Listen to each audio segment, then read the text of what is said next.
We have just had a meeting which I've chaired together with the Secretary General, and we have had a meeting of the two candidates in Kampala, Women MP. At the party, we had noted that the situation was a little bit deteriorating to levels that may counter our best interest at the party. We had had a very fruitful discussion, and we have reached fundamental agreements between candidates as usual, and I invite the chairperson of the Electoral Commission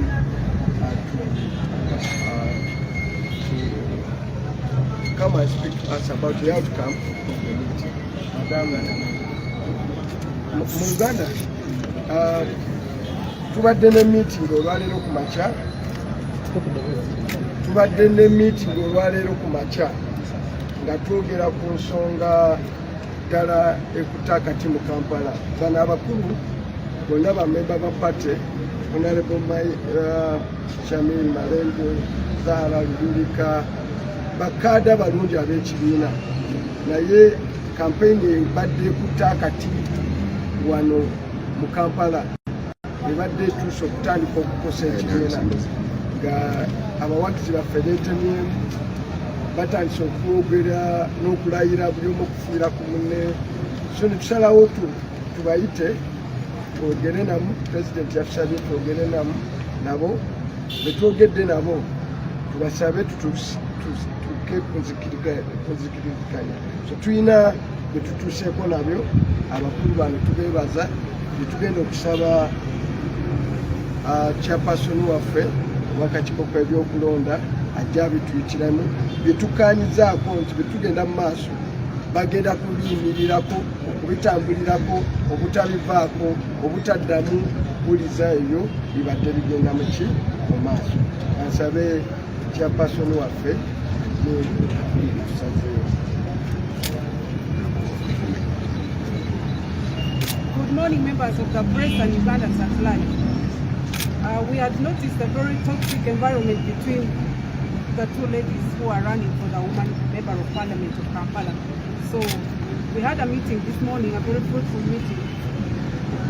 We had a very fruitful meeting with the two candidates actually, and the outcome of the meeting is that the supporters of the two candidates should desist from any kind of smear campaign, and the candidates also who are supporting the two MPs should not be found doing so, because if this continues, the EMC has the right to disqualify both the candidates or any of them if found guilty.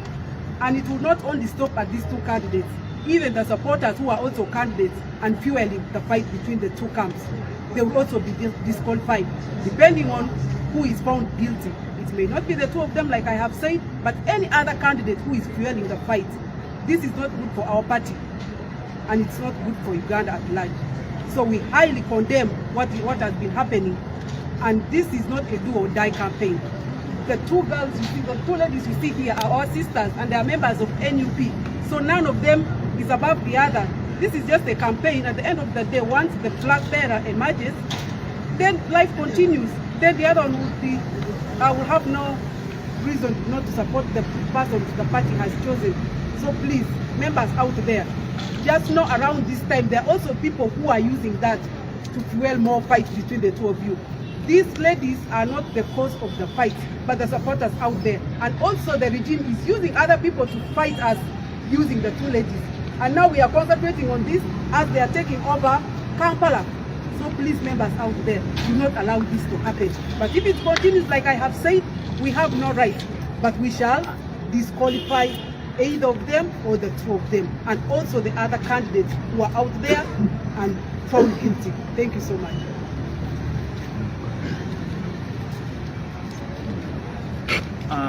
Bannange mwasuze mutyeyo mwena Bannayuganda, erinnya Dr. Ivan Sempijja, Vice Chairperson wa EMC. Ku makya kwa leero kuno kubadde n'olukiiko olwo olukubirizibwa Deputy President waffe Honorable Mwanga Kivumbi wamu ne Secretary General w'ekibiina era wamu ne baganda baffe bano bannyinaffe bano Honorable Shamim Malende ne Honorable Zahra Luyirika olw'embeera ey'enjawulo ebadde wakati waabwe era ebadde wakati wa zikampu zaabwe nga bwe tubadde tulaba emabegako ebbanga eriyise naye eky'omukisa omulungi nti olwaleero luno mu meeting etudde tusobodde okufuna okukkaanya ne tutuuka ku nzikiriziganya ey'ekika ekyawaggulu era tukkaanyiza nti okuva n'olwaleero luno bakandideeti bano bagenda kweyisa era bagenda kutusaba bagenda kutuyamba basabe abantu baabwe abawagizi baabwe ab'enjawulo okusobola okubeera nga beeyisa mu mpisa eraga nti ffe National Unity Platform era engeri ekiri nti emu ku core values zaffe yaki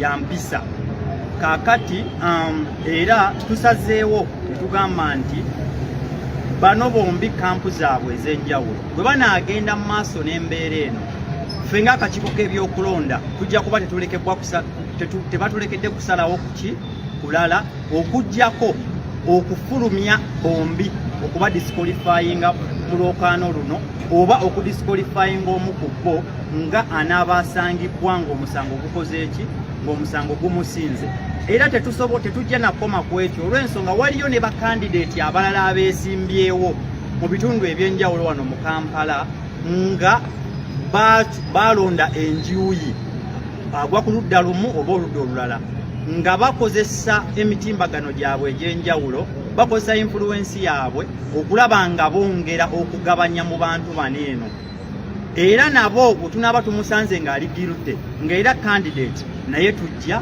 kumudisqualifyinga ffe nga EMC tulina obuyinza obwo era njagala ntwala omukisa guneno n'okulabula abantu abalala bonna nga ovudde ku bano nti olw'okuba leero tuli wano ku bano naye si nti n'omulundi omulala n'abalala bwe banaafuna obukuubagano ng'era tutuula mu lukiiko lwerumu nandyagadde tutwale omukisa guneno abantu bonna bakandideeti abali eyo abagezaako okukozesa okuteekawo embeera eyo tuleetamu enjawukana ez'enjawulo beewale nnyo era bakitegere nti bino meeting eno ebivudde mu lukiiko luno nabo bakandideeti abalala bonna bibakolako nti teri candidate akkirizibwa kubeera nga asaaba kampeyini ya candidate omulala eddosi tweyanziza nnyo tweyanzeege katukozese omukisa guno okulaba nga tuyita ku baganda baffe bano nabo babeeko bye boogerako eri eggwanga. Thank you very much. Good morning to you all. First of all, it was a very good engagement that we have had this morning. Very encouraging and very supportive. We are the candidates in the race of woman MP for Kampala. So we agreed and committed that first of all, we are National Unity Platform. So we are putting the party first in all that we are doing. 3, we want to campaign with respect to each other. Me and my sister, Honorable Shamim Malende. 4, we are urging and calling upon all our supporters to desist from insulting each other for the good of our party, the National Unity Platform. 5, I am calling upon all our social media personalities, our friends, our supporters, everyone out there to please campaign for us with respect. We should stop the insults. 6, for the good of the party, me and my colleague, we should stop the blackmail. It is destroying the party and inflicting on our values. We should stop that. 5, lastly, we are committing to be obedient, to be good to this cause, and to abide by what has been said from the meeting that we have had this morning. Oluganda mbalamusizaako mwenna era assalamu alaikum wa rahmatullahi wa barakatuh. Tubadde meeting eyitiddwa Vice President w'ekibiina kyaffe ne tukkiriziganya ku bino wammanga. Yeffe bakandidates abeesimbyewo ku bwa Woman MP obwa Kampala, ffenna tuli bakulembeze, tukkiriziganyiza nti tuli National Unity Platform. Tukkiriziganyiza nti ekibiina kyaffe kya NUP tukiteeka number 1 birala byonna byonna ebijja. Tukkiriziganyiza nti struggle gye tulimu eriko abo abanyigirizibwa tuleme kufaanana ng'abo ate abatunyigiriza. Era tukkiriziganyiza nga tugenda kusaba abawagizi baffe bonna gye bali yonna gye bali bambi tukampeininge twewagire mu bulungi nga tetuteri n'omu avumaganye na munne ng'abawagizi. Nsaba abo aba media mikwano gyaffe abatuwagira bave ku mbeera ey'okuvuma bacandidates ab'enjawulo. Tetuddamu kuvumagana kubanga kye kisinga obulungi. Ekisembayo ffenna tulekeraawo okwewaayiriza n'okweyogerera ebigambo ebikyamu bwe tuba twagala okuzimba ekibiina kyaffe. Si yaffe ffekka abali mu reesi eno era nga tugenda kusaba n'abalala batulabireko. Era ebimu ku bisalibwawo ebirala ti n'abo bacandidates oba abo abeesimbyewo abafunye side tiimu gundi bw'onoosangibwa ng'ovuma munno oba nga nammwe mwevumye eyo gye muli, tebagenda kuddawo kubaawo kino ekibaddewo leero, bajja kujjamu. Naffe bwe tunaasangibwa ffe ababiri ng'omu azzeemu n'ayisaamu munne empisa embi ne tuvumagana, bajja tujjamu fembi, oba oyo anaabakoze ensobi bagenda kumujjamu.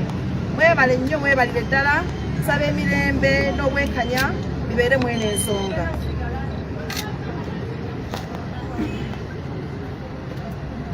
Good morning everyone. Assalamu alaikum wa rahmatullahi wa barakatuh.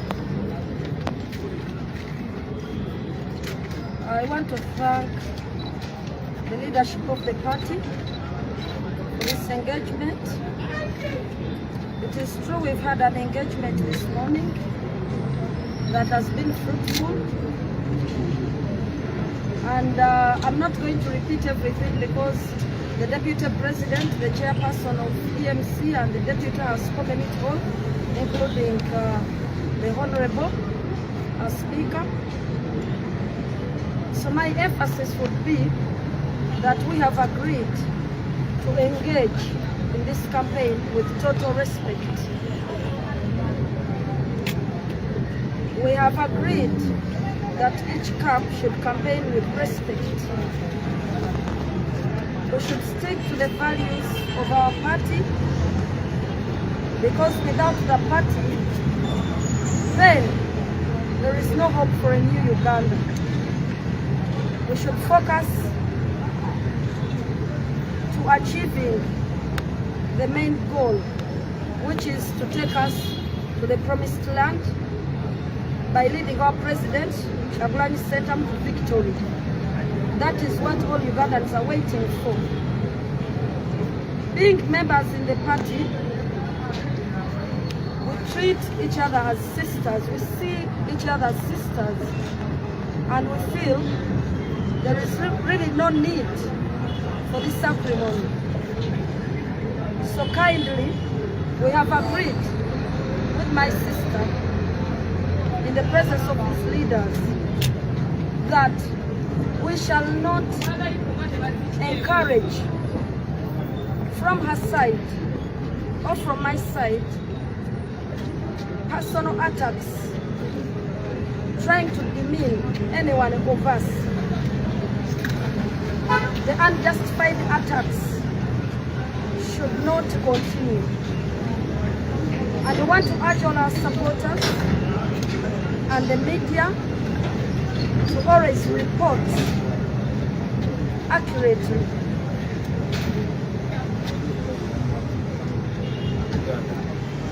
Olunaku lwa leero tubadde ne meeting eno olukiiko olubaddemu abakulembeze baffe ab'ekibiina nga bakulembeddwa Deputy President, Secretary General, Chairperson w'akakiiko ka EMC ne Deputy we wamu ne competitor wange.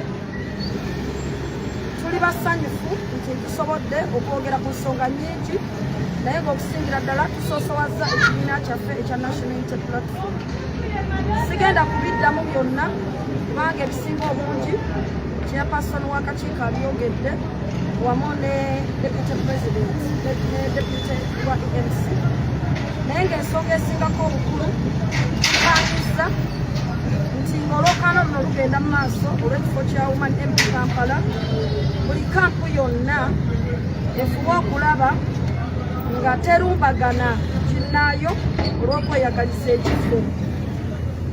Era nga ntwala omukisa guno nange okutegeeza abawagizi bange okuba nti tugoberera ekyo ekyokuba nti tusigalanga tukulembeza ekibiina kyaffe n'obutalumbagana.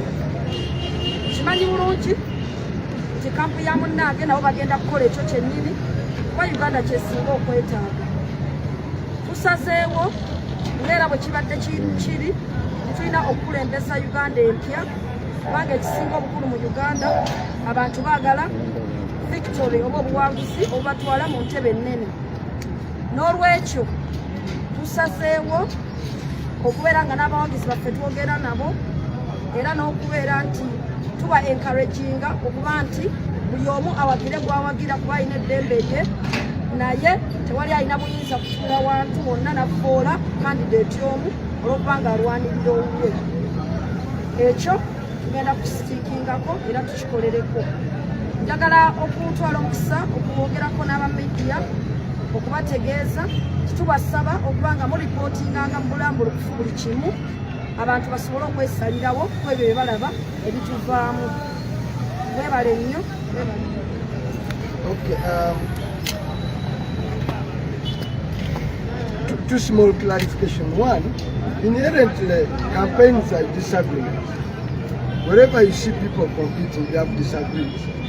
And disagreements divide. But campaigns in Uganda, especially for forces of change, should not reach a level of being subversive to the cause. Katuge mu Uganda, okwesimbawo ne muvuganya kitegeeza temukanyiza. Ate obutakkaanya kitegeeza mugenda kubaamu kampusi nyingi. Naye tetwagala butakkaanya kutandika kusekeeterera mulimu gwaffe omunene ogw'okuzimba ekibiina n'okuggyako General Yoweri Kaguta Museveni. Lwakuba abantu amajja abatambulira wamu baawukanye. Era tetugenda kukoma wano. Eno ntandikwa. Ofisi yange yaweebwa omulimu ogwo harmonization okwanaganya. Era ndowooza eno ntandikwa abakulu bano tugenda kugezaako okulaba ng'era tukwatagana tukkaanye nga bwe tuganye tukkaanya ku bifo ebiki ebirala Katonda nga tusobozeseza. Bekinaaba tekigaanye omukulu ono ajja balamula alangirireko omu anaaba afunye fulaga era tusabe omulala amuwagire. Naye nga ofiisi yange etandise kati okuva leero okulaba ng'ensonga ya Kampala eno eteekawo kyetuyita harmonization tusobole okukola ki okukaya. Kati mwe abawagizi abali eyo wansi please buli alina emmundu ne beeba yafunfugu giteeke wansi. Ate bw'oba oweesimbyewo oyagala bwa kansala naawe ne tukulaba mu lwokaano luno nga naawe okolamu empisa embi we are coming after you. Akakiiko k'ebyokulonda bwe kanaavaayo nga kakwasa bano empisa naawe kajja kukima.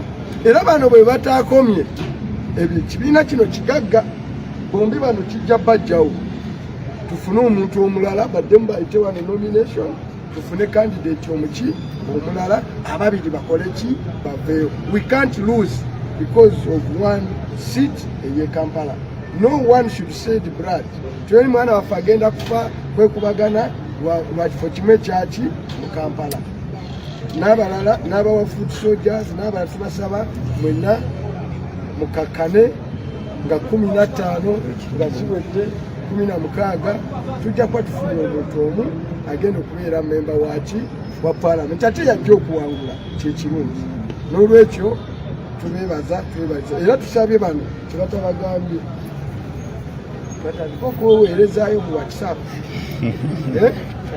buli ku makya beebuuzeeko beetoolere ne ku salaamu kati bonna bahajati beetoolere ku salaamu mwasuze mutya olwo omu baba afunye obuzibu gamba omulala era n'olwekyo tugenda basaba mu maaso wano bajje bakole handshake eyakabi gye batajja kuvaako era batukakase nti bali muntu ki omu.